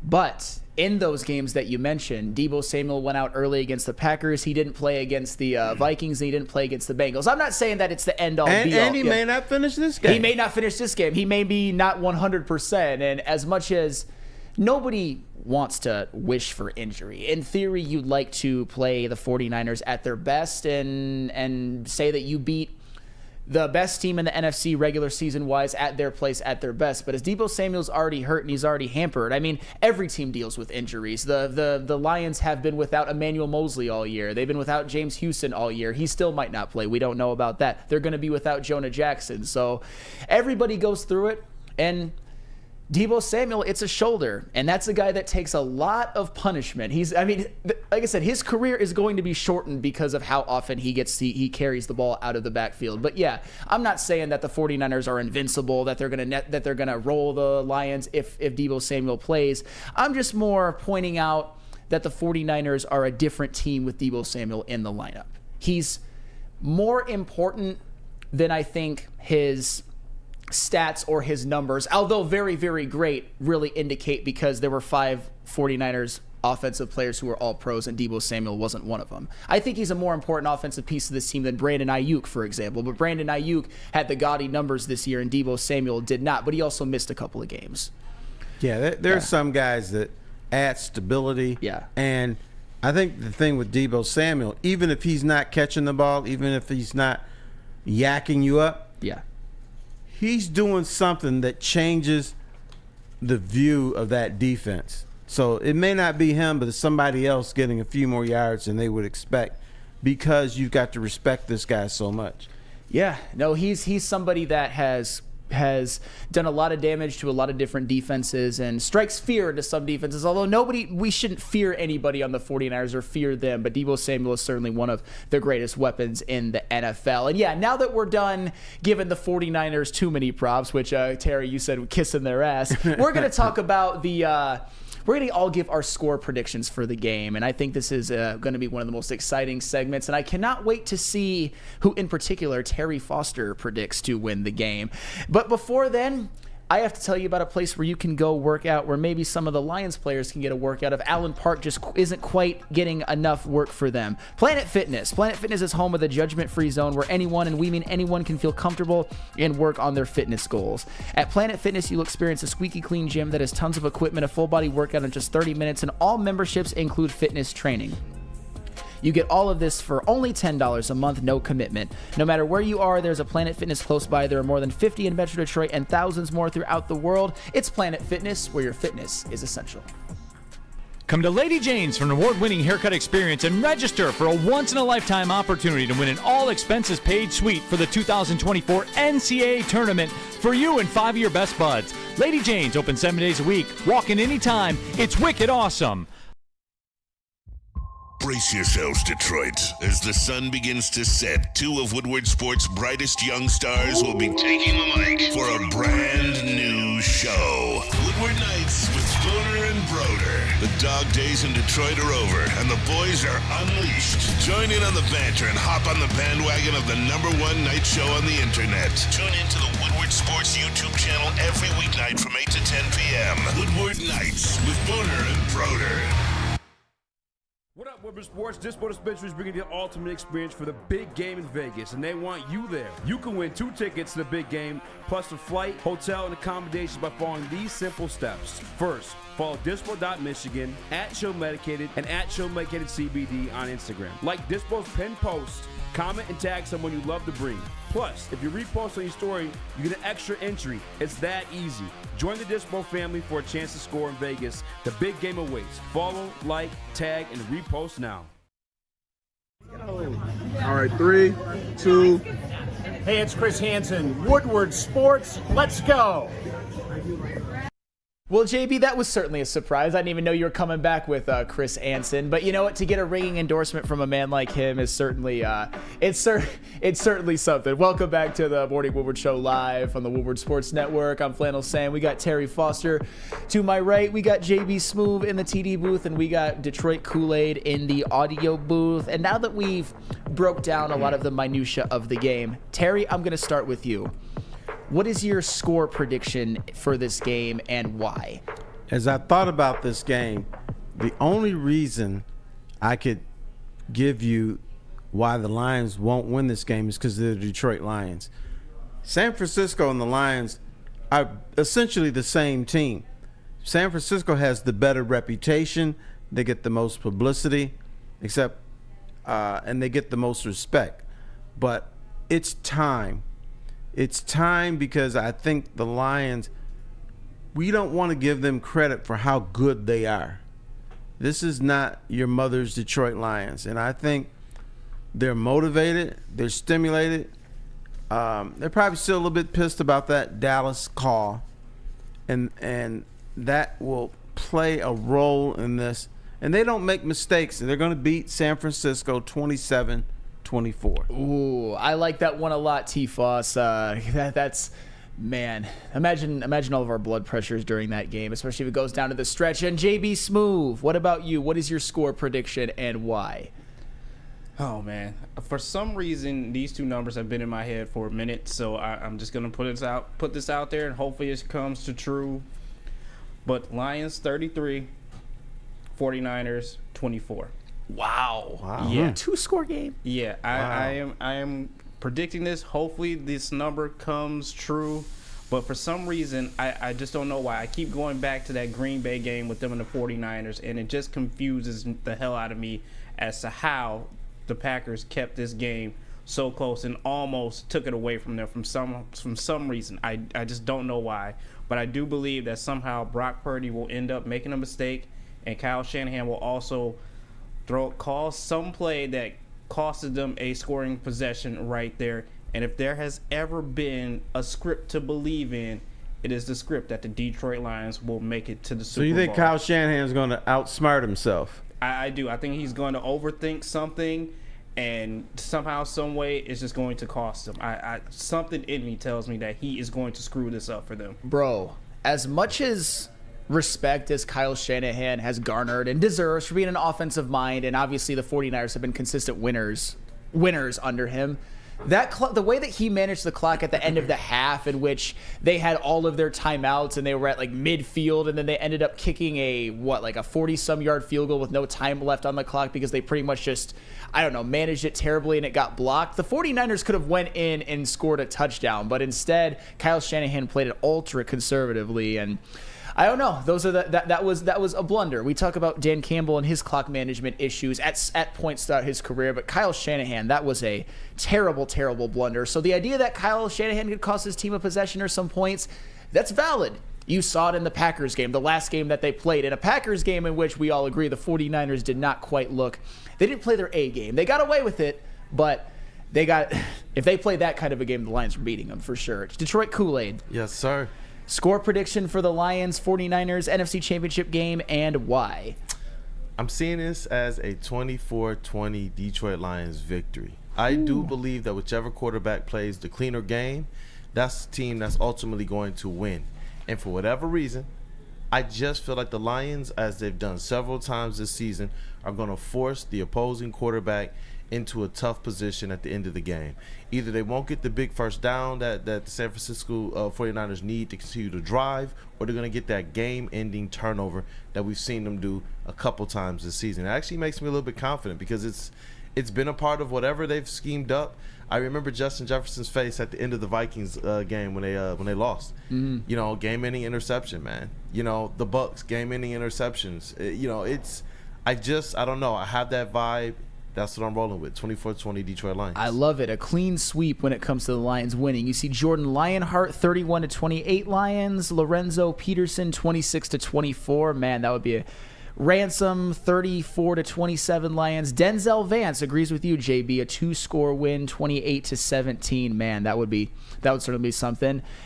MRKEV504 Detroit 34-20. It looks like everybody pretty much in the chat and in this room has the Lions winning that game, and so do I. I have the Lions winning this game by the slimmest of margins, 28-27. And it's going to be a game-winning touchdown drive and extra point with almost no time on the clock that will give the Lions the ultimate win. They're driving down 27-21, and they get the score. And one of the biggest reasons, I think, is that the 49ers, what they do well is they get after the quarterback, or at least they have the players to get after the quarterback. And the Lions, I think that Penei Sewell and Taylor Decker will hold their own. I think Penei Sewell will have another one of those games where when Nick Bosa goes up against him, he doesn't really do anything. And when Decker has to block him, I think he will do just enough. And I think the Lions will be able to run the football. And one of the things about the 49ers that has gone a little bit under the radar. We know the Lions they've got weapons. They got Amon-Ra St. Brown. They've got Sam Laporta. They've got Jamison Williams. They have Josh Reynolds. And Josh Reynolds, who has really re-emerged in this playoffs. The 49ers have been playing without their former all-pro safety, Hufanga. And in their slot corner, their cornerback 3, Ambry Thomas, looked not so good against the Green Bay Packers. So I think that Jared Goff can have a big day. And when you look at the weakness of the 49ers defense, it's actually their pass defense. It's not top 10. It's not top 5. It's actually middle of the pack. So I think this is a big Jared Goff day. And I think the Lions defense, they're going to give up some yards. They're going to give up some points. But I think they limit Christian McCaffrey enough. I could see Christian McCaffrey having a stat line, at least running the ball of, I'd say like 15 carries for 65 yards. I think they force one turnover. And I think they force a couple of big field goals when the 49ers get to the red zone. And as I said before with the Lions offense, I think that at this point, if they don't beat themselves, if they don't turn the football over, if they keep Jared Goff upright, they're pretty much unstoppable. So I will make it a clean sweep. Lions 28, 49ers 27. Man, let's go. Let's go. Hey, how could you not be excited about all of this? And all of us except for JB Smoove pick a close game. Although, JB, do you think at times it's going to be close and then maybe the Lions just pull away? Or do you, okay. Oh, yeah, of course. At times it will be very close. It will be nerve-wracking. Hell, all of us will probably look away from the TVs at times. But I still believe in Dan Campbell and Ben Johnson to scheme up something that will help this offense out and kind of ease Jared Goff and hopefully taking apart the 49ers secondary. I know this sounds kind of silly, and I don't usually put a lot of stock into it, but Mike M., because this is what I've seen from the Lions do all season. I just feel like the Lions are going to pull this game out somehow. It's going to be close. Lions 24, 49ers 20. It's just a lot of the breaks that the Lions could never get for so many years, they're starting to get this season, including if you're the Tampa Bay Buccaneers and you want to win a playoff game at Detroit as the inferior team, when Jared Goff throws one of the worst end zone passes ever right into the hands of Jamel Dean, you have to intercept that. And maybe, I don't know if he had a free reign to the end zone, but it looked like he could have got some yards or at least created a red zone turnover, but he dropped it. That was a break, and the Lions took advantage, and it seems like they've been getting a lot of those type of things to go their way this year, like knocking Derek Carr out of the Saints game. I always use that as an example, and Jameis Winston missing Chris Olave a couple of times on the go-ahead drive. It just seems like the Lions, when they need a red zone stop, they get it. When they need a turnover, they get it. And even in the case of the Buccaneers game, and I'm just talking about the defense, when they need a couple of stops, like 3 and outs, they get it. So I get what you're saying, Mike M., about there just seems to be some, and Terry, I don't know how much you put stock into this, there seems to be some good juju or some almost team of destiny vibes with this Lions this year. I put a lot of stock in there because it's not just the Lions, but when you look at championship teams in all sports, there's a play or two where like, how did that happen? Yeah, yeah. And so it's your time. Mm-hmm. And maybe this is just the Lions' time. Took a long time to get here, but it's their time. And it doesn't matter how you played against Seattle. Doesn't matter how you played against Baltimore. It matters how you're playing now. Is that confidence there? Is that mojo there? Are you getting breaks? Everybody who wins a championship gets a break. Yeah. I mean, you even look at that play against the Rams, that Tyler Higbee drop where he got hurt by Kirby Joseph. I mean, if he catches that ball, that's 1st and 10, I think, inside the Lions' 30-yard line. And I think at that point it's safe to say that the Rams, at the very least, would have been able to take more time off the clock and kick a potential go-ahead field goal. But that's a break. I mean, I think Kirby Joseph hitting him had a lot to do with it. The footsteps that he heard had a lot to do with it. But if he makes that play... the Rams, I think, take the lead and give the Lions a chance to. And I'm not going to count the Lions out against potentially going down and scoring a go-ahead field goal, but those are breaks. And Terry, it just seems like watching this season, I'm more confident than ever that those type of things will happen to the Lions. I mean, have you had more confidence watching this team than past Lions teams when it comes to them getting breaks like that? Well, getting breaks like that, and also not doing stupid things. Right, yeah, you mentioned that before. In order for a break to benefit you, you have to put yourself in position where that break is going to matter. And if you're down 27-0, you get a break, who the hell cares? Sure. It doesn't matter. Yeah. But if you're down 3 or up 3 and you get that break, that means you're in that game. And, you know, sometimes the gods of destiny, whatever you want to call them, are smiling on you. We know over the years it's gone the other way, where the Lions are in position to win games and the break goes the other way. Yeah. Yeah, and it's been so great to see with this Lions team getting. I mean, you make your own luck too. They've also gotten a lot of timely stops as well, and a lot of timely first downs. And of course, we all know how well they've been when it comes to getting the ball back and running out the clock during close games. But yes, this has been so much fun breaking down the game and breaking down our scores. It seems like everyone in the chat and all of us in the room have the Lions winning, and that's huge. I just can't wait for Sunday. But speaking of things we can't wait for, coming back, what's trending with JB Smoove. But first, I have to do my favorite read of the day because I get to brag about my golden retriever Jake and my orange cat Milo, who get all of the best food, toys, treats from Premier Pet Supply. Give your pet the best like I give my pet the best. Premier Pet Supply is hands down Michigan's best pet store. Same prices and all the conveniences of the online and big box retailers, with one major difference: family and locally owned and operated for 30 plus years. Over 60 brands of food with nutrition experts to help you. Same day, local curbside and home delivery. Premier Pet Supply, give your pet the best. Visit their website at premierpetsupply.com. Your home is your most important asset. Flexibility in the sales process is key. When you work with Mark White & Associates, you can cancel at any time, for any reason, without penalty. Speaking of flexibility, check this out. Who you work with matters. Hire the best broker in the game.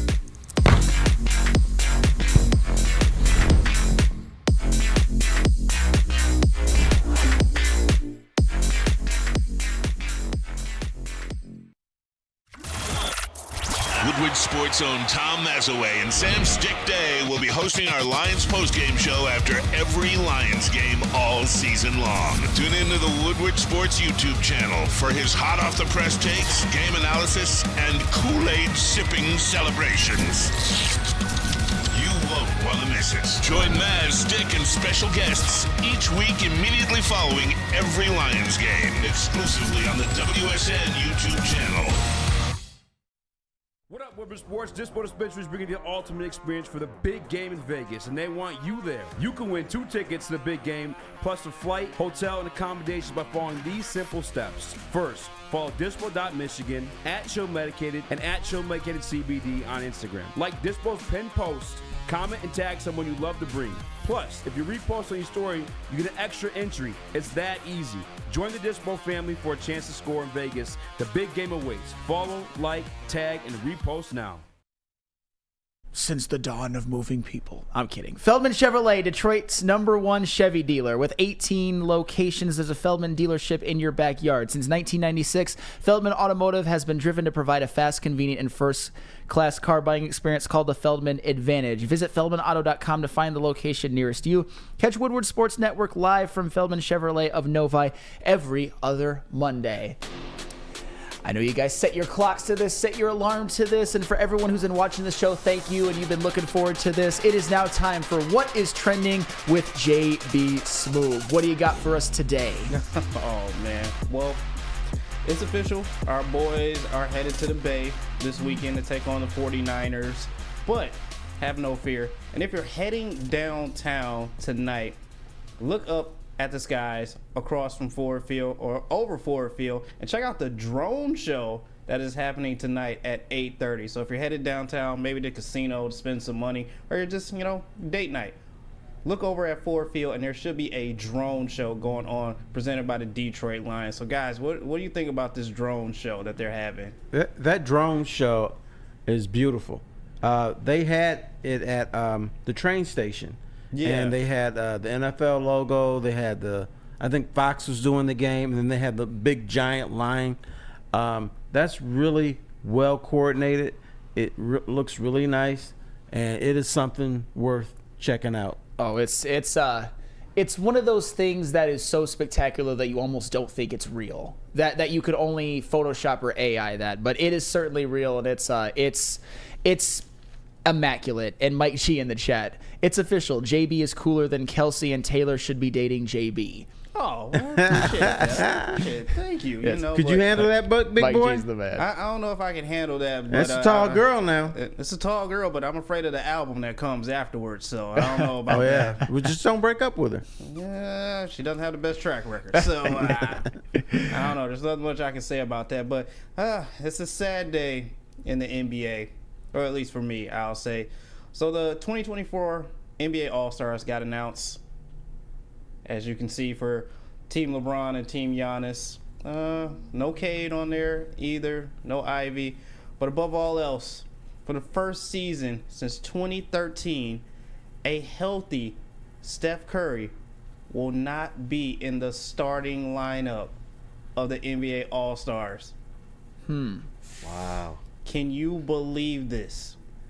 The disrespect. How could you do this to Steph Curry? It's hard to say, because I think if you were to put him over anybody, maybe Dame Lillard. I mean, Halliburton's had a hell of a year. Shai Gilgeous, I think it's going to be a staple on the team. Luka. I mean, the Warriors, and I'm not saying it's Steph Curry's fault. They're having a down year, even though Steph has been relatively healthy. Obviously, the team around him is not what it once was. I know it's a rough day for you, JB, but sometimes you just Father Time gets you. And I'm not saying Steph is washed. He certainly is not. He's still having a good year, but I think they're tired. Okay, that's a tired franchise right now. Yeah, and they may need a short playoff run to get their legs back. But when you go deep in the playoff year after year after year, at some point it catches up with you. The legs are a little bit heavier, and I just think Draymond Green is clowning and disrupts that team. A lot of people don't want to give Draymond credit for how important he is for the Warriors, but when he's down or not playing well or sulking, that affects that entire team. And this doesn't surprise me that Steph Curry is not out there. I think the brother's tired. Yeah, and I mean, Draymond, he's one that certainly is never going to be what he once was. And I just did a quick search for the numbers between Dame and Steph Curry. I mean, Steph is not having one of his better years, but Dame Lillard's numbers are actually pretty, I would say, pedestrian by his standards. So if you were to be outraged and say Steph should have been in over Dame, I'm not going to argue with you on that. It is kind of jarring, though, because he's still one of the 10 best players in the NBA. Yeah, but when Dame goes from Portland, where he can shoot it up whenever he wants, and then you go where you're not the number one guy, your numbers are going to go down. But the key is, are you helping your team win? Yeah, no, I mean, he most certainly is playing a part. I mean, it helps when you play with Giannis. It's just when I'm looking at Dame Lillard, and this isn't a shot at him because I don't dislike him as a player, his efficiency is also not quite what it has been, and it's not to the level of Steph, but it is what it is. I think especially with the Milwaukee Bucks winning, him being part of one of the best duos in the league, I think I'm sad for you, JB, because I know you're a big Steph guy. Yeah, Kool-Aid, what you think about that, man? I feel as if other stars of like Steph Curry's ilk throughout the kind of history of the All-Star game, they've always honored those guys with those starting positions. For this to kind of happen to him, one of the more transformative players, period, across basketball, not just the NBA. It's like if we're just going purely off the numbers or purely off of guys that you think might be more worthy just off their play this season, I guess. But in a popularity contest of an event, I feel like Steph Curry deserves a little bit more love. Like I feel like I've seen CP3 long in the tooth sometimes get those nods, even though he didn't necessarily deserve the spot over other guys. So I don't know, man. It feels a little weird. It's also just so many talented players in the NBA nowadays. Yeah, there's so many talented players out there. And lastly, I got this for you guys that, we're living in a pause society. And this just goes to show that, even the pause gets the best of us, just like Andre 3000. I hadn't gotten to that level. Next I'm album. still trying to manage. Like, I have 2 holes, so it's like, pause. Wait, what?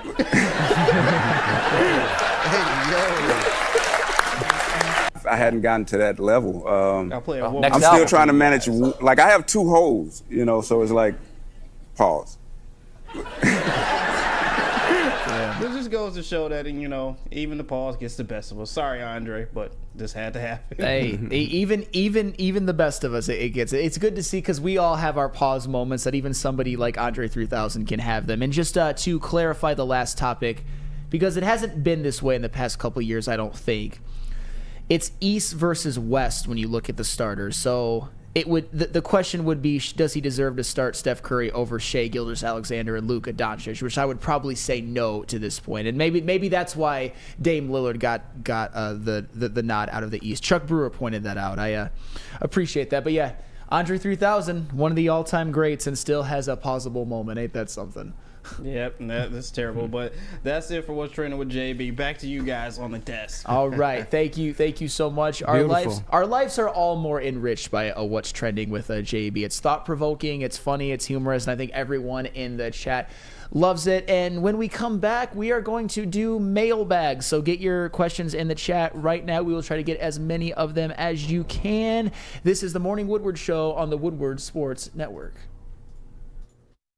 At Planet Fitness, you can get energy without the judgment. Hi, can you help me with this? You don't know how to use it? This is better. Join now through January 19th for just 24 cents down, $10 a month. Never intimidating, always free fitness training and equipment for every workout. Join today during the Big Fitness Energy Sale for 24 cents down, $10 a month. Cancel anytime. Deal extended through January 19th. Over 50 Metro Detroit locations. Now, coming to Woodward Sports, Woodward and Main Street, the Woodward Sports Network Detroit Lions Show. Let's go!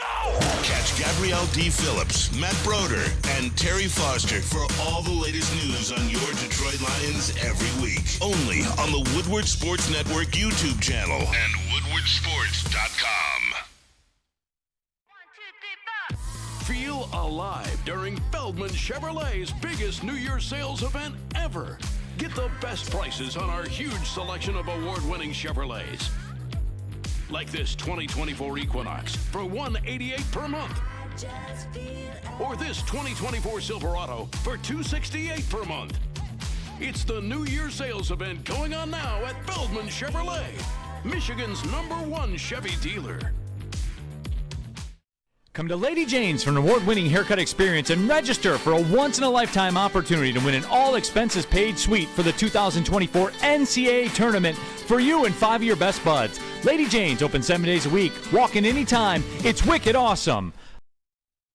Last segment of of the day. Man, has this show flown by. I'm Flannel Sam. We got Terry Foster to my right. I appreciate you joining me today. It's been a lot of fun. We got JB Smoove in the TD booth and Detroit Kool-Aid in the sound booth. What a fun day it has been. And now it is time for Mailbag. John effing Lord comes up with a good one. Mailbag, when the Lions win, will we see the flannel flail celebration? Man, I know there's video of that out there somewhere on the internet. You should recreate it right now. I don't even know if I could. It's weird because it was when Blake Corum scored the tying touchdown in the Rose Bowl. I think if I had to recreate it was just kind of like I think that's exactly what I did. But it was more natural at the time. It probably looked really awkward then. But some of you probably think it looked awkward regardless. And you have a Honolulu blue and silver flannel shirt. I have one that's... Is that the closest thing there? No, the closest thing I have is I wore that one on Monday to celebrate the Lions win. It's like it's my de facto Lions flannel. Mailbag. Once the Lions get over the hump, the longest championship drought in the D belongs to the Tigers. 1984 was forever ago. Man, yeah. Hey, they've had some close calls. They've been to the World Series a couple times, but couldn't quite get it done. Let me see. This could be a fun one. Kool-Aid, JB, TFos. I want you guys to get involved. At Mailbag, Curry versus Isaiah Thomas 1-on-1, both in their prime. Who wins? Oh, I'm gonna go Steph Curry. All right. I think he shoots it so deep, and that would be the deciding factor right there. Okay. Kool-Aid? My heart won't let me say Steph Curry. I gotta go. Well, don't say it. Don't listen to me. I don't know anything, man. I gotta go with Zeke, man. The original bad boy. I think that in one-on-one, shooting does matter, but there's a certain toughness factor that also matters whenever you're playing that king of the court style of basketball. And I think ultimately Zeke would take Steph Curry to task. Ooh, let's go. I that could happen. Yes, JB.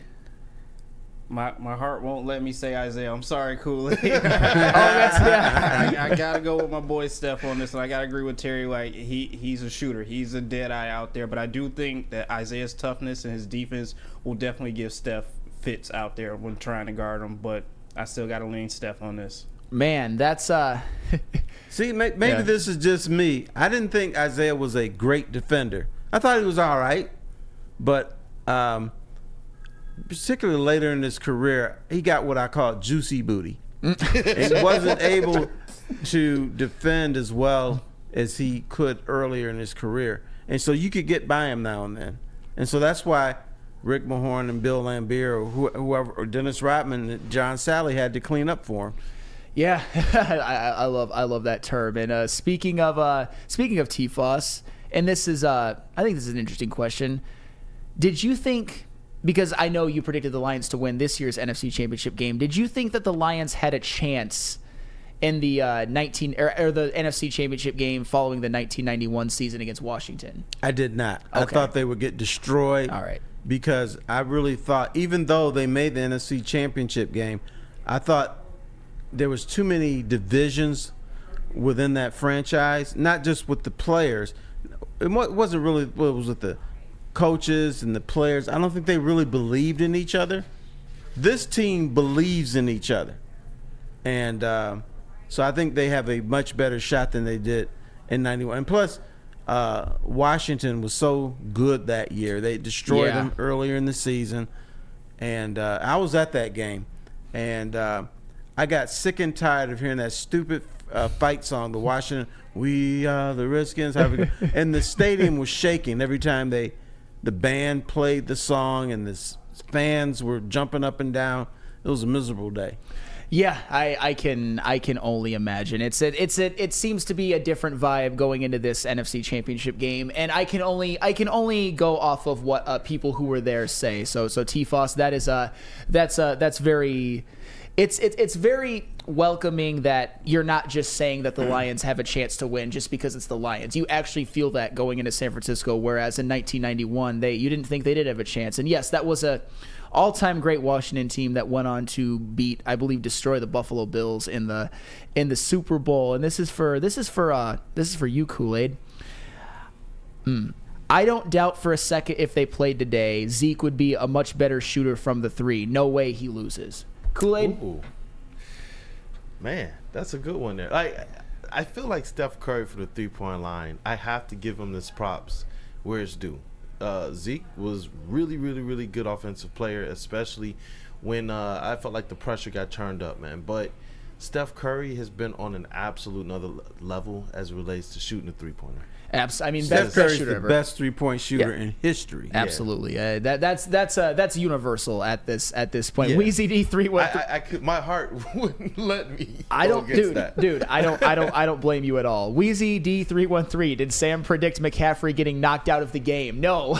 Yes, he did. Yes, he did. You get knocked out. You didn't predict it, but when I was going through some of the clips, there was one part where you're like, I'm not going to wish it on anybody. Yeah. But I think that might have been as it related to Deebo Samuel. So it might have not been Brock, but I think you got a little bit Deebo Samuel. I mean, I'm okay with him getting an ankle injury, and just sitting out for the second half. That's fine. Yeah, TFos, one of the recurring things that has often happened on the morning show when we've done predictions of just around the NFL is that I'll predict that a quarterback gets knocked out of the game. Okay. But not wishing for it, not saying like I hope that it happens, but I think it's always What quarterback of the 4 remaining, who has the best shot of being knocked out of the game? Purdy. Golf just doesn't get. He's like an alien, bro. I'm gonna say Lamar Jackson. Oh yeah. God. He's gonna be in a tight game. He's gonna want to run it, and he's not gonna slide. So I think he's the one that could get blasted. Okay. Best chance of being knocked out of the game. You know what? I would hate to see it, obviously, because you want to see Mahomes and Lamar at full strength. Right. But, I mean, even if Chris Jones up the middle just flattens them one time, that wouldn't shock me either. So you've seen it with Purdy in the NFC Championship game before. I know that doesn't really mean anything or show that he's injury prone, but I don't know. Mahomes, though, he's had some injuries in big games in which he's against the Cleveland Browns back in the day where Chad Henne had to finish it, and even last year he went back in the game, but Chad Henne had to execute a drive. So it could happen to anybody. Yeah, that's my number 2 guy. Yeah, Purdy and Goff are both going to finish the game. Okay. And that you wouldn't really want it any other way. And Freddie Felt 313, shout out to everyone in the studio for their hard work. Absolutely, JB and Kool-Aid, you guys are absolute rock stars. Kool-Aid, I feel like you're the Truman Show. Your whole life is on TV this week.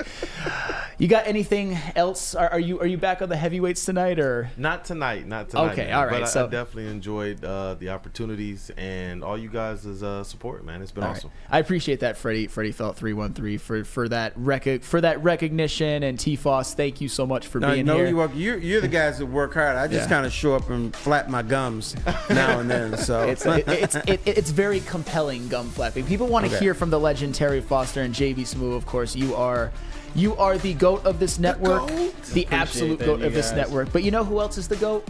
All of you guys in the chat for just sticking with us and being loyal, and even for the people who have some questions and are kind of confused right now, just I appreciate you guys still being here and your support. And I hope you guys all have a wonderful weekend. Let's hope for a Lions win. I hope that you guys all watch it in an environment that you're happy in and makes you comfortable. Please tune into all of the rest of the wonderful programming that Woodward Sports has to offer you, starting with Big D Energy at 11 a.m. to 1 p.m. Eastern Time. Until Monday.